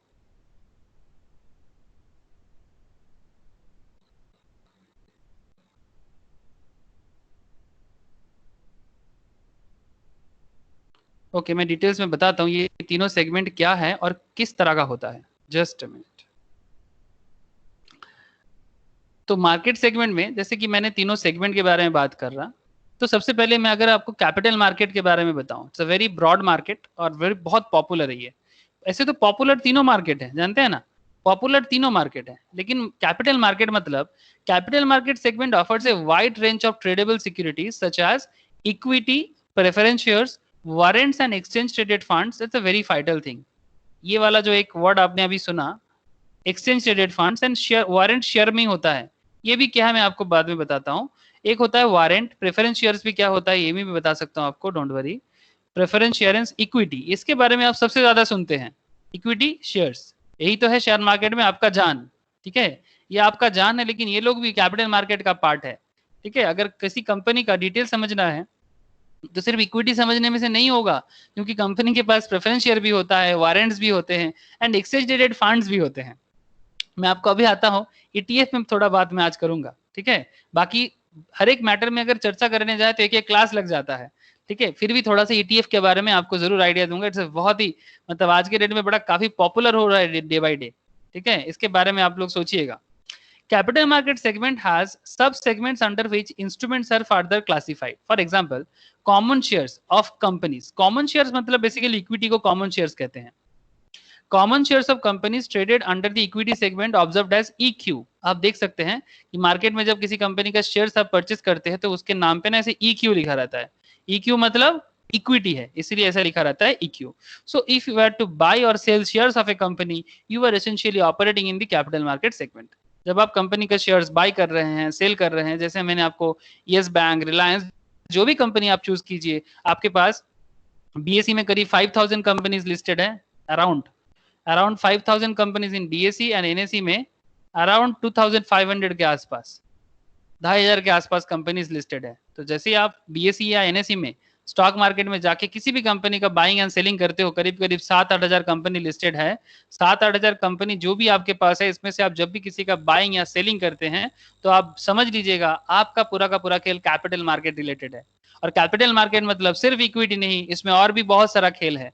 आपको हर एक मैटर में थोड़ा बहुत तो आइडिया जरूरी है. अगर पूरा आइडिया ना भी हो, पूरा आइडिया हो जाए तो बहुत बढ़िया, depending on your thrust of knowledge, आप कितना नॉलेज गैदर करना चाहते हो. ये जो एरिया में मैं बात कर रहा हूं ना, ये एक सागर है, it's a ocean.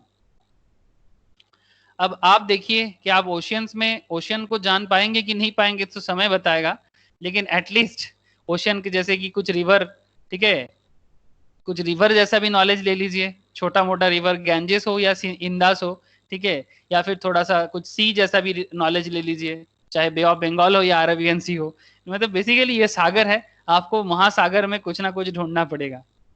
Future and options में मैं जब बात करने के बाद करता हूं, मैं क्लास में स्टार्टिंग में ही बार बार इसके बारे में बात कर रहा था. Future and options generally refer to as equity derivative segment. इसको हम लोग इक्विटी डेरिवेटिव भी कहते हैं. ठीक है, तो वेरी इंटरेस्टिंग एरिया, थोड़ा रिस्की है. पर one would trade leverage product. Leverage का मतलब मैं आपको बता दूं, लिवरेज का मतलब होता है रिस्की. जो लोग मेरे पास सीए या सीए में पढ़ते हो, उनको फाइनेंशियल मैनेजमेंट रूल का एक पेपर आता है. ठीक है, एफएम में एक चैप्टर ही होता है जिसका नाम है लेवरेज. फाइनेंशियल मैनेजमेंट में एक चैप्टर ही होता है लेवरेज. बताऊंगा सर, जो लोग प्रोफेशनल पढ़ाई करते हो उनको क्लास में जरूर बताऊंगा, लेकिन बाकी लोगों के लिए मैं वैसे इतना बता सकता हूं कि लेवरेज का मतलब होता है रिस्क. लेवरेज का मतलब होता है रिस्क, मतलब कोई भी स्टॉक में एक रिस्क फैक्टर होते हैं, तो वो रिस्क को कहते हैं leverage products. We'll explore the derivative market in greater depth in derivative module. Obviously, future and options का अलग से जब हम लोग पढ़ाई करेंगे तब हम लोग डेरिवेटिव को एकदम क्रिटिकली एनालाइज कर सकते हैं, जैसे कि प्रिया ने कर लिया, ज्योति ने कर लिया. ठीक है, ओके, आगे आगे बात बढ़ाते हैं. तो फ्यूचर एंड ऑप्शंस में नेक्स्ट मार्केट है होलसेल डेब्ट मार्केट. होलसेल डेब्ट मार्केट के बारे में क्या बताऊं मैं आपको. होलसेल डेब्ट मार्केट मतलब ये बहुत ही सिक्योर एरिया है इनकम करने का, काफी सिक्योर एरिया है. लेकिन ये एरिया के बारे में आइडिया होना बहुत जरूरी है. जब आप अपना रिस्क फैक्टर को कम करना चाहते हैं ना, इनकम करने का मतलब ये नहीं कि हमेशा इक्विटी को ही देखो, अपना पोर्टफोलियो को ना थोड़ा रिस्क फ्री करना जरूरी है. हम लोग जब अपना पोर्टफोलियो बिल्डअप करते हैं ना, पोर्टफोलियो में आपका जो भी पैसा है, सपोज आपके पास 10 लाख है, एक सिंपल चीज मैं आपको बता रहा हूं, सपोज आपके पास 10 लाख है, ये 10 लाख अपने पोर्टफोलियो में आप डालना चाहते हैं. ठीक है, डालिए, कोई दिक्कत नहीं है, आप जो भी बनाएंगे ये आपका पोर्टफोलियो बन जाएगा. ये पोर्टफोलियो में आप पूरा का पूरा रिस्क फैक्टर मत दीजिए. It's a logical thing. Don't put all the eggs in one basket, क्योंकि एक सड़ेगा तो सारा का सारा सड़ जाएगा। ऐसे कहावत होता है, वॉरेन बफेट कहते हैं कि don't put all your eggs in one basket. इसका मतलब यही है कि आप कुछ पैसा अपना इक्विटी में रखिए।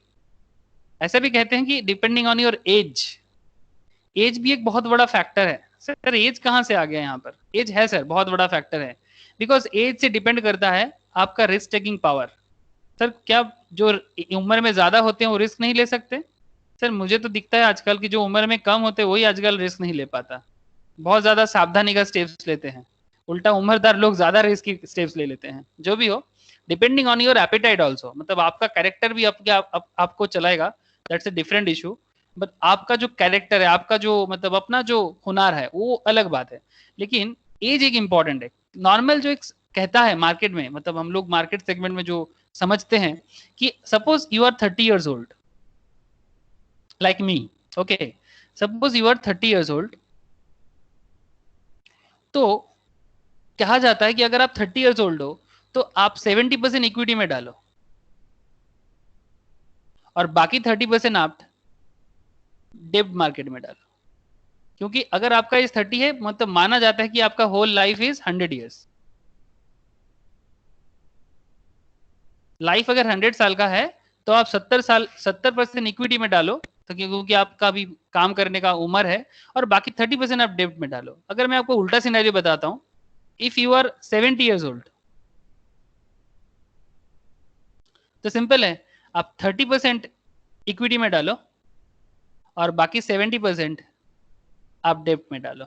क्योंकि आपके पास अभी काम करने का टाइम कम हो जाएगा, आप उतना ज्यादा उछल कूद नहीं कर सकते। नॉर्मल सिनेरियो में बता रहा हूँ, ये कॉमन कॉन्सेप्ट है, ठीक है, मतलब लॉजिकल है, एकदम इलॉजिकल नहीं बोल सकता, लेकिन फिर भी अगर देखिए, फिर भी लॉजिकल पर्सन अगर कोई है, जैसे कि रतन टाटा, ये भी उम्र में बहुत हाई फाई है, 82 years old है, लेकिन क्या मैं बोल सकता हूँ इनको कि आप कम रिस्क लीजिए? ये बड़ा रिस्क ले सकता है। अमिताभ बच्चन साहब को मैं क्या बोलूंगा, इनका पोर्टफोलियो देखेंगे ना आप इनका मूवी देखें, आप इनका कभी पोर्टफोलियो देखेंगे कभी फाइंड आउट करके गूगल में, इनका स्टॉक मार्केट का कॉन्सेप्ट इतना हाई फाई है कि आप सोच भी नहीं सकते। बहुत गजब का कॉन्सेप्ट है इनका। इनका पोर्टफोलियो ऑलवेज मतलब 1000% रिटर्न जनरेट करता है, ऐसा भी मैंने कुछ समय पे देखा है, थोड़ा सा दिख के। तो अमिताभ बच्चन साहब भी बहुत गजब का रिस्क लेते हैं, ठीक है, लेकिन उम्र में देखा जाए तो 77 78 का एज हो गया इनका। तो ये बात नहीं है, एक्सेप्शनल होता है, ठीक है। हाँ, अगर आप रतन टाटा हो, अगर आप अजीम प्रेम जी हो, ये कौन है? विप्रो का ओनर है। अगर आप अजीम प्रेम जी लाइक विप्रो जिनका है, बहुत ही प्रॉफिटेबल कंपनी बिल्डअप किया है, तो अजीम प्रेम जी, इनका तो उम्र करीब 84 85 का है, ठीक है। इंडिया का वन ऑफ द बहुत अच्छा फिलैंथ्रोपिस्ट है, मतलब अपने इनकम का मैक्सिमम डोनेट ही कर देते हैं, ठीक है। साउथ बेस्ड कंपनी है, बहुत अच्छा इंसान है। टाटा तो जानते ही आप लोग, और अमिताभ बच्चन साहब। लेकिन देखिए इनका उम्र हो गया, लेकिन फिर भी ये लोग आज भी रिस्क ले रहे हैं, ठीक है। अगर हम सिर्फ इंसानियत में बात देखें तो बात समझने लायक है। जो भी हो, तो होलसेल डेब्ट मार्केट जो है ना साहब, होलसेल डेब्ट मार्केट में मैं आपको बस एक चीज दिखाना चाहता हूँ। तो होलसेल डेब्ट market deals with fixed income securities, जैसे डेब्ट instrument include government securities, treasury bills, bond issued by ये public sector undertaking, corporate bonds and corporate debentures, ठीक है। मतलब ये बेसिकली लोन टाइप्स है। लोन टाइप्स मतलब आपको लोन लेना है या देना है? आपको लोन देना है। जैसे गवर्नमेंट बॉन्ड में बात करता हूँ 2 मिनट के लिए। What is government bond? Just look at this. Government bond में बात करूंगा, बाकी चीज आपको समझ में ऐसे ही आ जाएगा। बैंक एफडी वगैरह 2 मिनट के लिए छोड़ देते हैं। गवर्नमेंट बॉन्ड कुछ ऐसा होता है। आप लोगों ने कुछ कंपनी का नाम सुने हैं? मुझे बताना प्लीज। NHAI नाम सुने हैं कि नहीं, बताइए। हाँ ONGC, हाँ NTPC, हाँ national highway authority of India, oil and natural gas commission, national thermal power corporation, ठीक है। ये सारा का सारा सेंट्रल गवर्नमेंट का है। इसमें ONGC का आप लोगों को शेयर भी दिख जाएगा। NTPC ONGC में जिसी का शेयर वगैरह भी है कंपनी वाइज, ठीक है। तो बेसिकली मैं कहना ये चाहता हूँ, ये सब गवर्नमेंट एजेंसी, इनको पैसा चाहिए। ये बेसिकली क्या बनाता है? रोड बनाता है। मैं आपको NHAI से एग्जांपल देता हूँ। ये रोड या इंफ्रास्ट्रक्चर डेवलपमेंट करता है। अब गवर्नमेंट के पास चाहिए पैसा। अब गवर्नमेंट क्या करेगा? NHAI का बॉन्ड इशू कर देगा। आजकल मैक्सिमम म्यूचुअल फंड कंपनीज के अंदर ये सब घुस जाते हैं। म्यूचुअल फंड कंपनी मतलब डायरेक्ट बॉन्ड आजकल कम मिलता है, ठीक है, म्यूचुअल फंड कंपनीज के अंदर नहीं ये सब बॉन्ड हो जाता है, मतलब एनएचए का बॉन्ड म्यूचुअल फंड के अंदर हो जाता है, तभी जाके म्यूचुअल फंड आपको बोलता है कुछ ऐसा, कभी कभी बोलता है 9% गारंटी, 9% गारंटेड रिटर्न।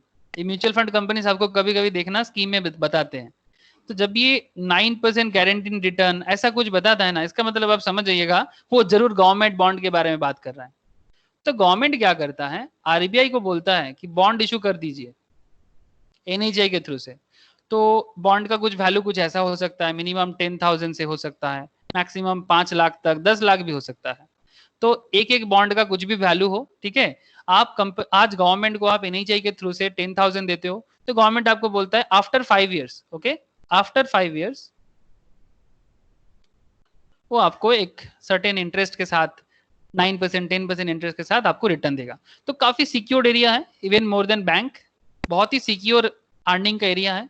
तो अपने पोर्टफोलियो में कुछ ऐसा भी एरिया रखिएगा ताकि आपका पोर्टफोलियो कभी रिस्क में ना आए, थोड़ा बहुत रिस्क को एडजस्ट भी कर सकते हैं, मतलब अपना खुद का पोर्टफोलियो हेजिंग भी हो जाएगा, ठीक है। और जब मार्केट बहुत ज्यादा डाउन ट्रेंड में हो उस टाइम पे आप इस तरह सा NHAI bond, even gold bond वगैरह भी है मार्केट में, सोवरेन गोल्ड बॉन्ड रिसेंटली आया है, ठीक है, इसमें भी आप इन्वेस्ट कर सकते हैं। तो ये सब कुछ अच्छा एरिया है जो बेसिकली होलसेल डेब्ट मार्केट के अंदर आता है। आइडिया मिल रहा ना? हेलो, होलसेल डेब्ट मार्केट क्या है? तो इसमें जब मैं डेब्ट इंस्ट्रूमेंट में बात कर रहा था, इसमें गवर्नमेंट सिक्योरिटीज, टी बिल मतलब ट्रेजरी बिल, ये भी गवर्नमेंट का ही है, ये सरकार का डायरेक्ट होता है। और कुछ होता है जो प्राइवेट कंपनीज भी करते हैं, वो भी मार्केट से पब्लिक से लोन इशू करता है, कॉर्पोरेट बॉन्ड या कॉर्पोरेट डिवेंचर के नाम से जाना जाता है। Bond and debenture, please mind this, हाँ, बॉन्ड एंड डिवेंचर दोनों सेम कैरेक्टरिस्टिक का होता है, दोनों सेम कैरेक्टरिस्टिक का होता है। अगर गवर्नमेंट करे तो उसको नॉर्मली हम लोग बॉन्ड कहते हैं, और जब वही चीज प्राइवेट कंपनी करता है ना तो उसको हम लोग नॉर्मली डिवेंचर कहते हैं। प्राइवेट ऑर्गेनाइजेशन के थ्रू से जब इशू हो जाए लोन तो डिवेंचर, और गवर्नमेंट के थ्रू से इशू हो जाए तो बॉन्ड। ये नॉर्मली इन प्रैक्टिस है, बाकी दोनों सेम का सेम कैरेक्टर बिल्डअप करता है। होलसेल डेब्ट मार्केट का थोड़ा आइडिया ठीक है? हेलो, हाँ sir. Okay, Shankar ji, Devi Prasad, clear है ना थोड़ा सा? हाँ जी सर, क्लियर है। हाँ जी क्लियर है। ओके, मैं आपको एक चीज बताने वाला था, यहाँ पर एक पॉइंट था, एक्सचेंज ट्रेडेड फंड्स, बड़ा इंटरेस्टिंग है, इसके बारे में थोड़ा सोचिएगा। हाँ, एक्सचेंज ट्रेडेड फंड्स, ये ईटीएफ भी कहते हैं इसको, इसको शॉर्ट में ईटीएफ कहते हैं। बड़ा गजब का चीज है ईटीएफ। आज के डेट में आप बस इतना जान लो ईटीएफ क्या है, चलिए मैं आपको बता ही देता हूँ थोड़ा सा।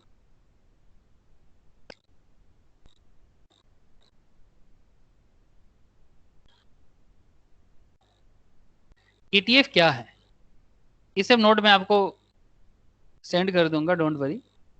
व्हाट आर ईटीएफ्स, ये आप ऑनलाइन में गूगल में सर्च करेंगे ईटीएफ इन इंडियाज बोल के तो भी आपको बहुत सारा दिख जाएगा। मतलब ये ना एक टाइप ऑफ म्यूचुअल फंड है, लेकिन not a mutual fund. Exchange traded funds are essentially index funds that are listed and traded on exchange like stocks. Until the development of ETFs, this was not possible before globally. पहले नहीं था। ETFs have opened a whole new panorama of investment opportunities to retail as well as institutional money managers. They enable investors to gain broad exposure to entire stock market in different countries and specific sectors with relative ease. मतलब India में बैठ के आप foreign में भी invest कर सकते हैं through ETF. Is it really possible? India में बैठ के आप फॉरेन में इन्वेस्ट कर सकते हैं through ETF. Different countries, specific sectors with relative ease and on a real time basis and at a lower cost than any other forms of investing. मतलब और कोई भी इन्वेस्टिंग फॉर्म आपको ये मौका नहीं देता जो आपको ईटीएफ देता है। प्लीज ध्यान से सुनिए, ये गजब का इन्वेस्टमेंट एरिया है। डिटेल्स में चर्चा आगे करेंगे, लेकिन फिलहाल बस एक आइडिया दे रहा हूँ। And ETF is a basket of stock. ETF क्या है? ये एक बास्केट ऑफ स्टॉक्स है that reflect the composition of an index. Like India में जैसे चलता है S&P CNS निफ्टी, जैसे मैंने आपको बताया था कि इंडिया में जो निफ्टी है ये सेंसेक्स का है, सॉरी ये NSE का है। नेशनल स्टॉक एक्सचेंज का जो इंडेक्स है ये निफ्टी का है, और BSE का जो इंडेक्स है ये सेंसेक्स नाम से जाना जाता है। तो चाहे CNX निफ्टी हो, CNX निफ्टी मतलब नाम है इसका, ये कंपनी इसको बनाते हैं इसलिए नाम है सीएनएक्स निफ्टी। और बीएसई सेंसेक्स में हम लोग यूज करते हैं S&P Sensex. Standard and poor एक बहुत ही फेमस कंपनी है जो न्यूयॉर्क स्टॉक एक्सचेंज का, न्यूयॉर्क स्टॉक एक्सचेंज जो है उसका भी जो सेंसेक्स बिल्डअप करते हैं, मतलब न्यूयॉर्क स्टॉक एक्सचेंज का जो सेंसेक्स है उसको भी जो बनाते हैं, अपने इंडिया में जो बीएसई का सेंसेक्स है उसको सेम कंपनी बनाते हैं। इसको कहते हैं, ये क्रेडिट रेटिंग एजेंसी भी है और इंडेक्स डेवलपमेंट कंपनी भी है। जो लोग सीएस का पढ़ाई करते हो सीएमए का, उनके पास एरिया चांसेस है, या फिर स्टॉक मार्केट रिलेटेड पढ़ाई जो लोग कर रहे हो एनआईएसएम का, उनके पास एक मौका है कि आप चाहो तो बाद में जाके ऐसा एसएनपी, मूडीज, ठीक है, ऐसा कंपनी में अपना करियर भी बना सकते हो। मैं आपको जॉब अपॉर्चुनिटी भी दिखा रहा हूँ कि आप चाहो तो अगर आप अच्छे से स्टॉक मार्केट को समझते हो, एनआईएसएम का डिग्री वगैरह लेते हो, सीए वगैरह बनते हो, जो भी आपको बनना है स्टॉक फाइनेंस रिलेटेड, आपके पास अच्छा मौका है, आपके वैसा कंपनी में अपने आप को बिल्डअप भी कर सकते हैं। सर वो सब बाद में देखा जाएगा। अच्छा ठीक है, मैं बस मौका आया था बोल दिया, फिर बाद में बोलेंगे सर क्या होता है नहीं होता है। Okay, the ETF trading value is based on the net asset value. जैसे म्यूचुअल फंड में होता है ना, म्यूचुअल फंड जिनको आता है, जैसे सुमित को आता होगा, सुमित म्यूचुअल फंड में एनएवी होता है, नेट एसेट वैल्यू, है ना। म्यूचुअल फंड में जैसे स्टॉक का वैल्यू होता है ना, म्यूचुअल फंड का यूनिट का वैल्यू होता है एनएवी, नेट एसेट वैल्यू होता है। तो सिमिलरली ईटीएफ का भी ना नेट एसेट वैल्यू होता है of the underlying stock that it represent. Think of it as a mutual fund, mute कर ले थोड़ा सा साउंड है। Think of it as a mutual fund that you can buy and sell in real time at a price that change throughout the day. मतलब just imagine ये कैसा है, मतलब ये एक तरह का म्यूचुअल फंड है, it's a type of mutual fund जो मार्केट में डेली ट्रेड होता है, डेली बाइंग सेलिंग होता है, लिक्विड बहुत ज्यादा है, it's a type of mutual fund. Daily इसका बाइंग भी होता है, डेली इसका सेलिंग भी होता है मार्केट में। और ये बेसिकली जो स्टॉक को लेके ये बना है ना, सपोज एक कंपनी है, मैं आपको कुछ कंपनीज बताता हूँ कि कैसे ईटीएफ होता है, कुछ कंपनी दिखाएंगे ना तो आपको अभी थोड़ा सा आपको मजा आ जाएगा। ये सब फाइनेंशियल इंस्ट्रूमेंट है, मतलब इनकम करने का बहुत सारा जरिया है, लेकिन एक चीज समझना पड़ेगा कि सारा का सारा इनकम का जरिया कहीं ना कहीं स्टॉक मार्केट से रिलेटेड है। कोई कुछ कह रहे हैं क्या? हाँ हेलो। हाँ, गवर्नमेंट तो कुछ दिन पहले ईटीएफ लॉन्च किया था, Bharat bond ETF. Bharat bond, very good very good very good. Bharat bond ये भी एक आया था कुछ दिन पहले, सरकार भी लाया था भारत बॉन्ड ईटीएफ बोल के। ठीक है, मैं आपको एक दिखा रहा हूँ, बस मैंने आपके लिए रेडी करके रखा था। जैसे यहाँ पर आप देख रहे हैं Motilal Oswal Nasdaq 100 ETF. Nasdaq sir USA में है, यूएसए का एक स्टॉक एक्सचेंज का नाम है नैस्डैक। मोतीलाल ओसवाल जैसे इंडिया का one of the best stock market company, broking firm है, broking and as well as mutual fund companies, asset management company बोलते हैं हम लोग नॉर्मली। बहुत अच्छा कंपनी है Motilal Oswal, famous chartered accountant है, बहुत फेमस चार्टर्ड अकाउंटेंट है। और इस तरह से इंडिया में पोर्टफोलियो सोचने का तरीका बदल दिया मोतीलाल ओसवाल ने। कभी इनके बारे में डिस्कस करेंगे चर्चा में। बेसिकली आप देखिए यहाँ पर नॉर्मली ये यूनिट बेस्ड होते हैं, इसका रिटर्न देखिए लास्ट 3 साल में। मोतीलाल ओसवाल नैस्डैक, मतलब आप बेसिकली फॉरेन स्टॉक में इन्वेस्ट कर सकते हैं ऐसा ईटीएफ के थ्रू से। 28% का रिटर्न है लास्ट 3 ईयर्स में। 2 साल में देखा जाए तो 26.5, 1 साल का रिटर्न देखा जाए तो 49% का रिटर्न है। देख पा रहे हैं आप? 6 मंथ्स का 24, 3 मंथ्स का 22, 1 मंथ का 5.2, मतलब कुछ ऐसा रिटर्न 1 मंथ में जनरेट करके। हाँ बोलिए। प्रलय जी, आपका स्क्रीन वही दिखा रहा है, गवर्नमेंट बॉन्ड करके लिखा हुआ है। गवर्नमेंट बॉन्ड और कुछ नहीं दिखा रहा है क्या सबको? मैं जो दिखा रहा हूँ क्या किसी को नहीं दिख रहा है? दिख रहा है अच्छा, सर। हमको तो चार्ट दिख रहा है। चार्ट दिख रहा है ना? हाँ जी। Yes sir. एक सेकेंड रुकिए, शंकर जी को किसी कारण से स्क्रीन शो नहीं हो रहा है।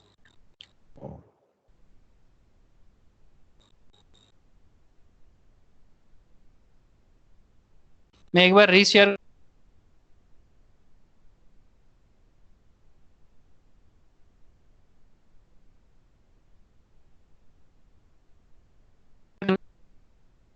स्क्रीन शेयर हो जाएगा।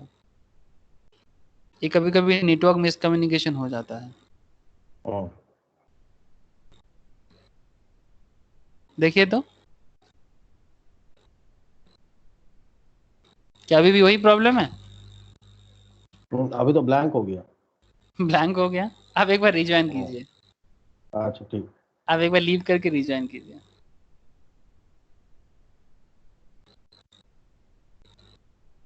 अच्छा आप लोग बताओ समझ में आ रहा है कि नहीं आ रहा है?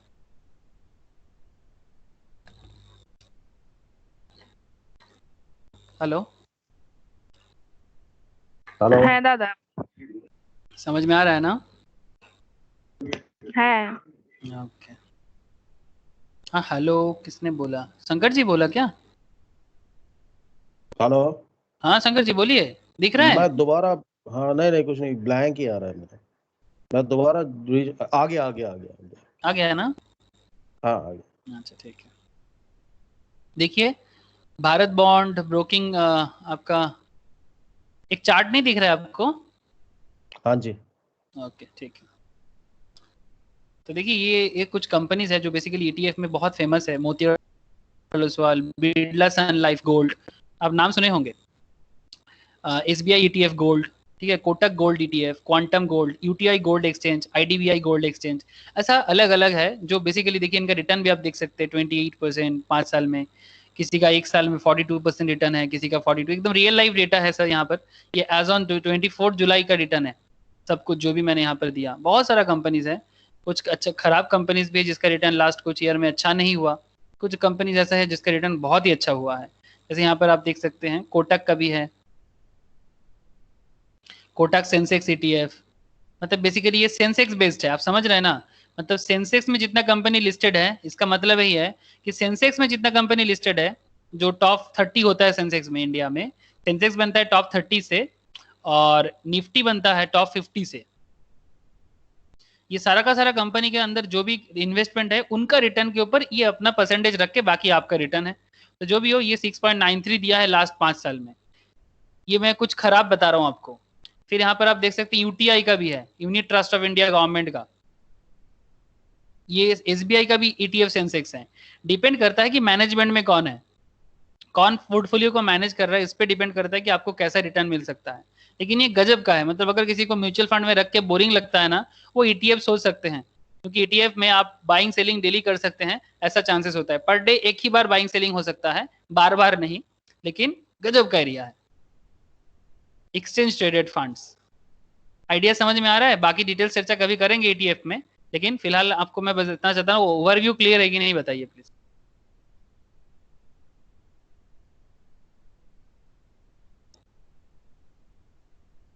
हेलो, ईटीएफ का ओवरव्यू क्लियर है ना?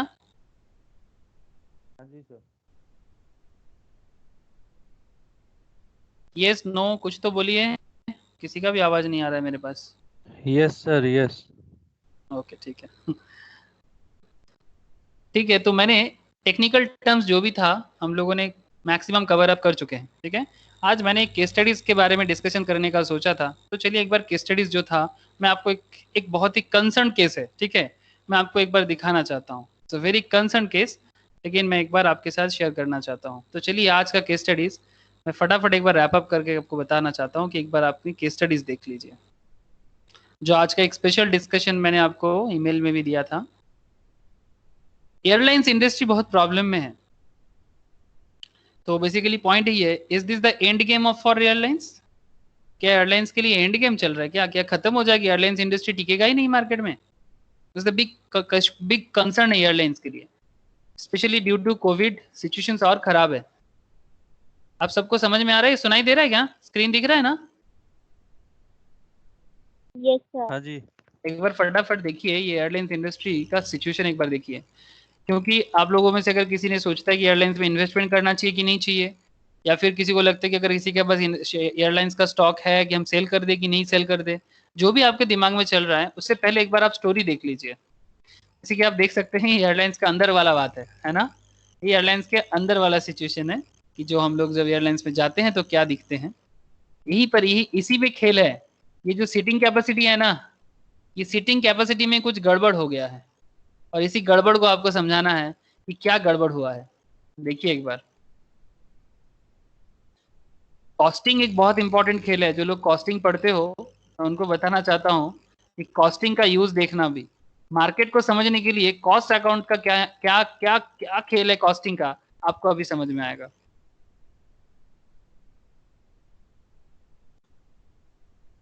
जस्ट लुक, इसको मैंने थोड़ा सा एक साथ किया सर, देखिए एक बार देखिए प्लीज। दी स्टोरी इंडियन, क्या आप सबको दिख रहा है या फिर मैं थोड़ा इसको बड़ा करूं, या दिख रहा है? दिख रहा है sir. Okay. Just a minute.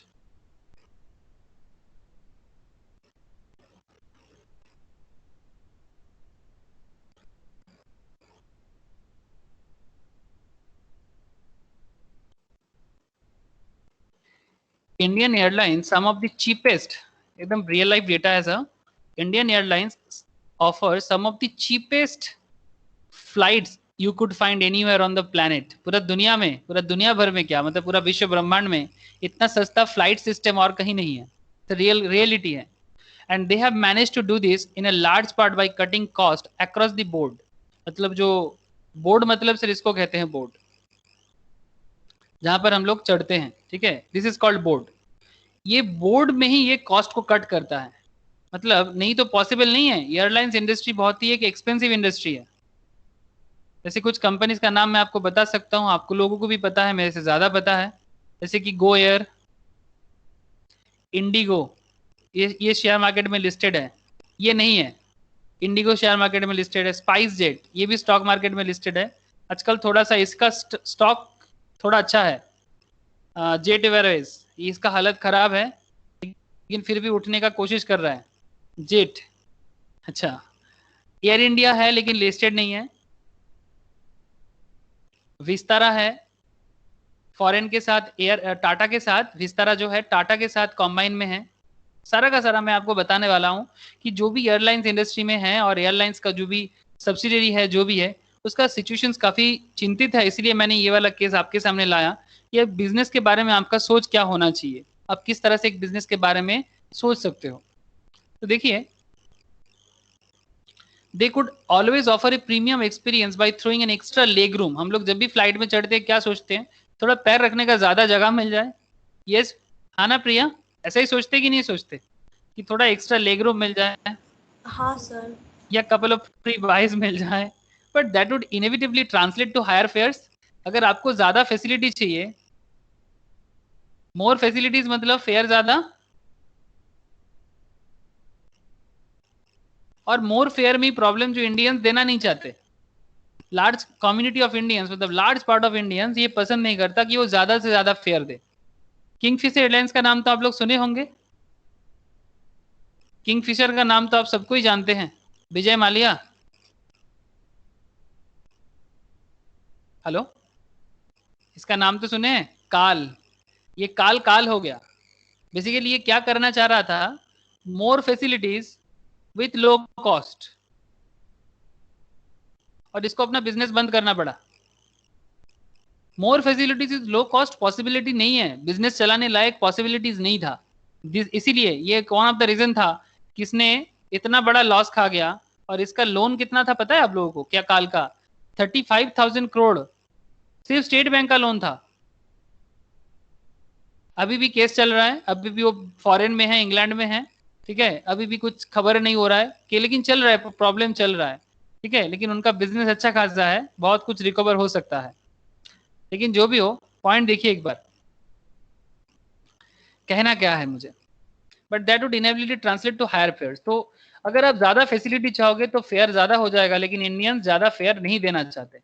तो क्योंकि इंडियंस ज्यादा फेयर नहीं देना चाहते तो क्या करेंगे फिर? एंड पॉइंट यही है, it is a price that Indian consumers have refused to pay. In return, low-cost airlines have obliged by cutting fares and filling their aircraft to the brim.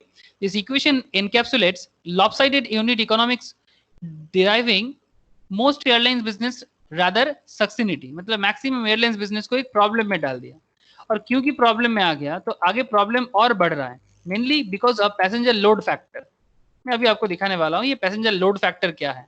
एकदम प्योर कॉस्टिंग का एक खेल है, आप देखना please ध्यान से, अभी आपको मजा आएगा कि क्या है, सिचुएशंस क्या है। Consider the passenger load factor, a measure that outlines percentage of available seating capacity filled with passengers. If high load factor will tell you that there is a relatively packed plane taking to the air, a packed plane means better capacity utilizations, and despite selling tickets at rock bottom price, the likes of Indigo, SpiceJet have managed to eke out small profits by increasing load factor across flights. ये जो company के बारे में मैंने आपको बताया, इतना सारा कंपनी में सिर्फ इंडिगो एंड स्पाइसजेट है जो प्रॉफिट बनाते हैं लो कॉस्ट में. क्या मैं सही बोल रहा हूं कि इसका प्राइस फेयर थोड़ा कम होते हैं? एम आई राइट और wrong? Compare to other companies, SpiceJet IndiGo थोड़ा ज्यादा ही पॉपुलैरिटी में है ना, बिकॉज रेगुलर मिलता है, काफी ज्यादा फ्लाइट है. हाँ या ना? है. ऑब्वियसली. तो क्योंकि इंडिगो एंड स्पाइसजेट के पास इसका जो बिजनेस पैटर्न है ना, ये बेसिकली स्मॉल प्रॉफिट में बिजनेस करता है. तो ये जो मतलब पैक्ट कराता है बहुत, और इतना हाईफाई नहीं होता, फैसिलिटीज थोड़ा कम होता है. ये सर नो? है. फैसिलिटीज कम होता है, इसलिए ये स्मॉल प्रॉफिट में अपना बिजनेस को कैसे भी करके मैनेज कर रहा है. अब प्रॉब्लम देखिए, think of it this way. Once you purchase an aircraft, suppose आप एयरक्राफ्ट बिजनेस करना चाहते हैं, तो आपके लिए मेन कॉस्ट क्या है?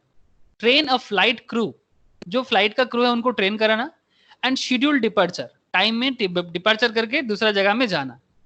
Your cost are relatively fixed, मतलब ये जो एक जगह से दूसरा जगह में जाना है और क्रू को ट्रेनिंग करना है, ये जो दोनों खर्चा है आपका, ये दोनों एक्सपेंस तो आपको आपका फिक्स्ड कॉस्ट है.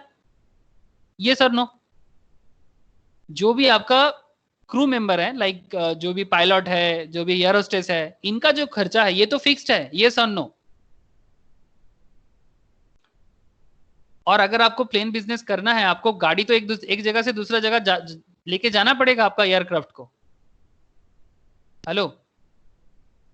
एकदम सिमिलरली जैसे आपको, आपने सोचो ना कि आप एक बस का बिजनेस कर रहे हो, मार्केट मतलब रास्ते में बस रोड में लाए हो, और आपको अगर बस बिजनेस करना है मार्केट में, अगर ट्रांसपोर्टेशन में बस चलाना है, तो अगर आप हावड़ा से सियालदा बस चलाना चाहते हो, तो ठीक है ना, हावड़ा सियालदा रूट में आपको बस तो चलाना पड़ेगा ना.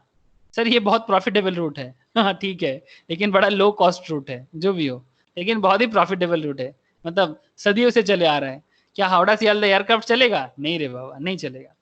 लेकिन एयरक्राफ्ट चलने वाला भी रूट अच्छा है, दिल्ली मुंबई है, मुंबई बैंगलोर है, ये काफी प्रॉफिटेबल एयरलाइंस का एरिया है, रूट है.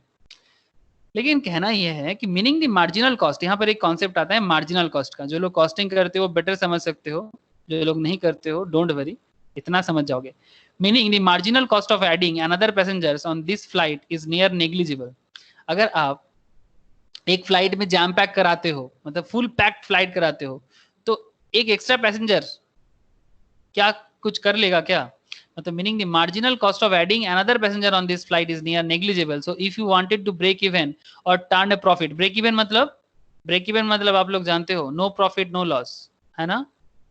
कोई भी बिजनेस में ब्रेक इवन पॉइंट होता है, ये सब समझना जरूरी होता है, नहीं तो स्टॉक में मार्केट में क्या पैसा लगाएंगे. ब्रेक इवन पॉइंट मतलब कंपनी का no profit no loss situations. मतलब इस हालत में कंपनी जितना पैसा लगाया था सिर्फ उतना ही कैसे भी करके आया है, लेकिन प्रॉफिट नहीं हुआ. नो प्रॉफिट नो लॉस, ना तो कंपनी का लॉस है ना तो कंपनी का प्रॉफिट है. So if you wanted to break even और turn a profit, your best bet as a low cost airline is to pack the flight with as many paying passenger as you can. This is the only path to profitability. India में अगर आपको airlines business करना है और कोई चारा आपके पास नहीं है. लेकिन यहीं पर हो गया खेल. Unfortunately, the pandemic has thrown a wrench in these equations. In an order delay in 31st May, DGCA, मतलब DGCA मतलब Director General of Civil Aviation, Director General of Civil Aviation मतलब ये जो पैसेंजर कर, इनका जो अभी मिनिस्टर है सुरेश प्रभु, जो पहले रेल मिनिस्टर हुआ करता था, नाम सुने हैं ना आप लोग? सुरेश प्रभु जी को नाम सुने हैं कि नहीं? पहले ये रेल में था. हाँ सर सुने. पहले ये रेल मिनिस्ट्री पे थे, अभी इनको डीजीसीए का मिनिस्ट्री में, मतलब डिफेंस मिनिस्ट्री और डीजीसीए का जो भी मिनिस्टर इन कंसर्न में लिया गया. तो इन्होंने डिसीजन लिया, the airline shall allot the seats in such a manner that the middle seat and seat between two passengers is kept vacant if the passenger load and seat capacity permits the same.